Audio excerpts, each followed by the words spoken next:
السلام علیکم اسٹوڈنٹس، کیسے ہیں آپ لوگ؟ آج ہم لوگ انشاءاللہ ہمارے پاس ہمارا چیپٹر نمبر 2 ہے، جس کے مصنف کا نام ہے مولوی ذکاء اللہ، اور ہمارے سبق کا نام ہے جھوٹے آدمی۔ تو تھوڑا سا پہلے میں رائٹر کا انٹروڈکشن آپ کے ساتھ شیئر کروں گی کہ رائٹر کے انٹروڈکشن میں ہمارے سب سے پہلے ان کی ڈیٹ آف برتھ یہاں پر ہے۔ ان کی تاریخ پیدائش ہے 1832 اور ان کی وفات کی ڈیٹ ہے نومبر 1910۔ یہ چیز میں نے آپ کو پہلے بھی میں نے اس چیز کا بتایا تھا کہ آپ نے جو رائٹر کی انٹروڈکشن ہیں وہ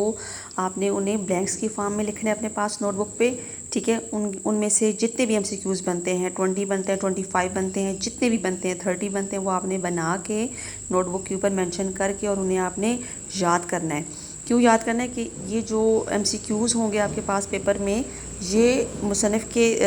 تعارف میں سے وہ لوگ بناتے ہیں اور چیپٹر کے اندر سے جتنے بھی ڈیفیکلٹ ورڈز ہوتے ہیں ان میں سے وہ لوگ بناتے ہیں MCQs۔ تو اس وجہ سے میں نے یہاں پر جو میجر پوائنٹس ہیں وہ میں نے یہاں پر ہائی لائٹ کیے۔ جیسے فرسٹ لائن ہمارے پاس ہے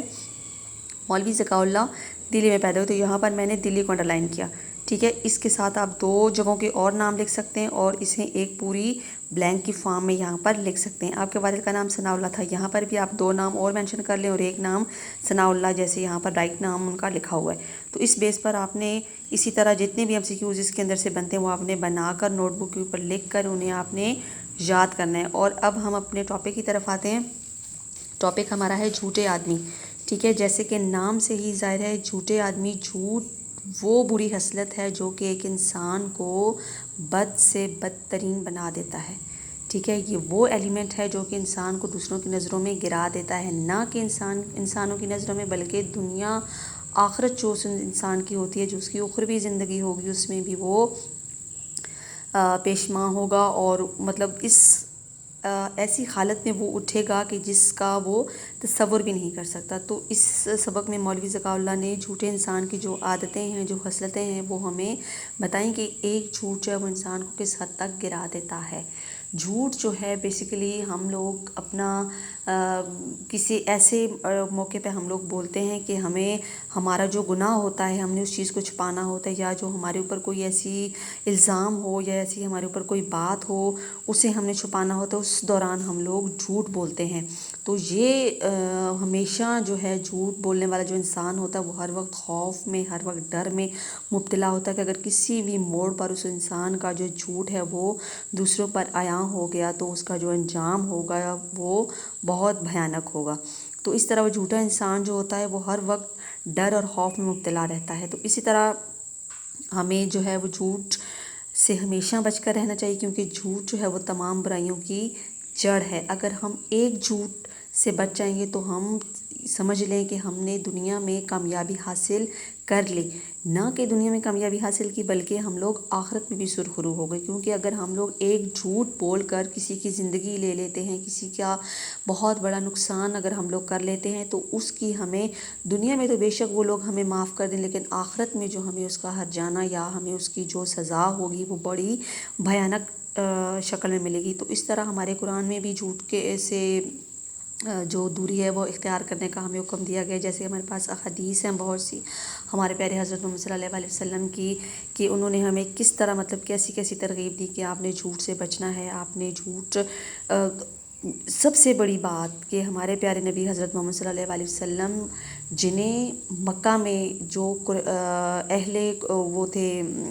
کفار جو لوگ تھے وہ بھی حضرت محمد صلی اللہ علیہ وسلم کو صادق اور امین کہتے تھے۔ صادق وہ کس بیس پر کہتے تھے کہ آپ صلی اللہ علیہ وسلم ہمیشہ سچ بولتے تھے، کیونکہ ان کے اندر یہ جو عادت تھی سچ بولنے کی، انہوں نے کبھی جھوٹ نہیں بولا، اور اس چیز کا جو اقرار تھا وہ غیر مسلم بھی کرتے تھے، اور وہ لوگ اپنی امانتیں آپ صلی اللہ علیہ وسلم کے پاس رکھتے تھے، کیونکہ آپ اس حد تک امانت دار تھے کہ آپ نے کبھی بھی کسی کی چیز میں خیانت نہیں کی اور کبھی آپ نے جھوٹ نہیں بولا۔ اس طرح ایک واقعہ میں آپ کے ساتھ شیئر کرتی چلوں کہ ایک دفعہ ایک شخص مکہ میں آیا اور اس نے پوچھا، وہاں پر ایک نوجوان تھا، اس نوجوان سے پوچھا کہ یہاں پر کوئی ایسا شخص ہے کہ جس نے کبھی جھوٹ نہیں بولا ہو، ٹھیک ہے؟ تو وہاں پر جو کفار میں سے وہ نوجوان تھا، اس نوجوان نے کہا کہ جی ہاں، یہاں پر ایک شخص ہے جس نے جھوٹ نہیں بولا، اور اس سے یہاں پر صادق اور امین کے نام سے ہم لوگ پکارتے ہیں۔ تو پھر اس انسان نے، اس شخص نے کہا کہ مجھے اس انسان کا پتہ بتاؤ اور مجھے اس سے ملواؤ، ٹھیک ہے۔ تو یہ بہت بڑی بات ہے، کیونکہ ہمارے نبی حضرت محمد صلی اللہ علیہ وسلم، ان کے اندر اللہ نے بہت سی خصوصیات رکھی تھی، لیکن یہ جو ان کی صادق اور امین کی جو خوبی تھی، اس کا جو اقرار تھا وہ غیر مسلم بھی کرتے تھے۔ تو اس طرح ایک اور واقعہ آپ کے ساتھ شیئر کرتی چلوں کہ اہل قریش میں مطلب ایک نوجوان تھا، تو اسے ایک بندہ اپنے ساتھ لے گیا، اپنے ساتھ راستے میں تھوڑی سی ہیلپ کروانے کے لیے، کیونکہ اس کے ساتھ بہت سارے اونٹ تھے، تو اس نے سوچا کہ میں اسے اپنے ساتھ لے کے چلا جاؤں، اور تاکہ راستے میں میری تھوڑی سی یہ ہیلپ کر سکے۔ تو بندہ اسے لے کے چلا گیا، اور اس لڑکے نے کیا کیا کہ وہاں پر اس کے پاس رسی تھی، راستے میں ایک بندے نے اس سے رسی مانگی، اور اس نے کیا کیا کہ وہ رسی اس بندے کو دے دی۔ حالانکہ ان کے اپنے بھی اونٹ تھے، لیکن وہ اس چیز کا اندازہ نہیں رکھتا تھا، کہ وہ یہی سمجھتا تھا کہ شاید ہمارے پاس رسی جو ہے وہ پوری ہوگی، لیکن کیا تھا کہ ایک رسی کم ہو گئی۔ تو اس پر اس کا جو مالک تھا، وہ جو شخص تھا، اس نے کیا کہ اس لڑکے کو مار دیا۔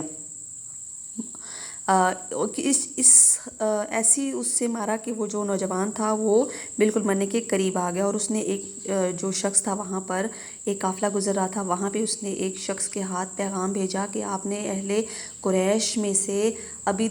طالب کو آپ نے بتانا ہے کہ جس نوجوان کو آپ نے اس شخص کے ساتھ بھیجا تھا، اس نے تو اسے قتل کر دیا۔ تو وہ جو شخص تھا اس نے اپنی جب وہ وہاں پر ابی طالب کے پاس پہنچا، تو وہ کافی مطلب گڑ گڑایا، اس نے جھوٹ بولا ابی طالب سے کہ وہ جو شخص تھا،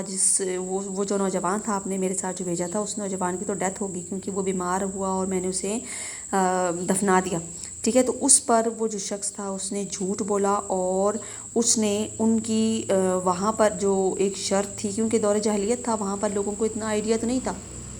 جیسے جیسے ان لوگوں کے مائنڈ میں جو بات آتی تھی وہ لوگ بناتے تھے۔ تو وہاں پر جو ابی طالب تھا، تو انہوں نے کہا کہ آپ